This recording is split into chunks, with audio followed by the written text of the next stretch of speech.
Alamak. Bila nampak dekat depan ni, kita dekat depan pagar gudang Bos Ijan korang. Oh, saya nampak yang ini.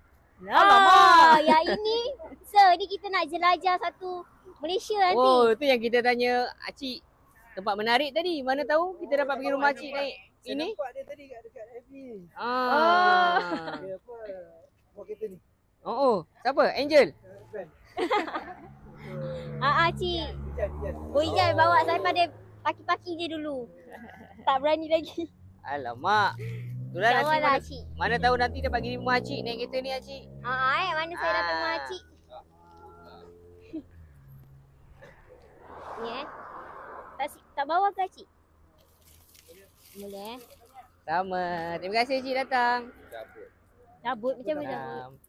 Oh, cabut. Apa yang jatuh? Alamak. Alamak. Ui. Pernah Cik? Sama Cik. Jumpa lagi. Okay Cik. Meja makan siap dihidang untuk clearance 1 Mei. Boyan kumpul-kumpulkan barang, semua dari gudang, dari apa yang perlu di clearance. Acik-acik mesti tahu range berapa Bos Ijan buka biasa untuk clearance. Ini disebabkan Bos Ijan kena clearkan 2 blok bangunan ni ke sana lah woi. 2 bangunan ni atas bawah. Macam acik-acik tengok, komen tepi padat sana. Oh, banyaknya barang. Okey, kau dari main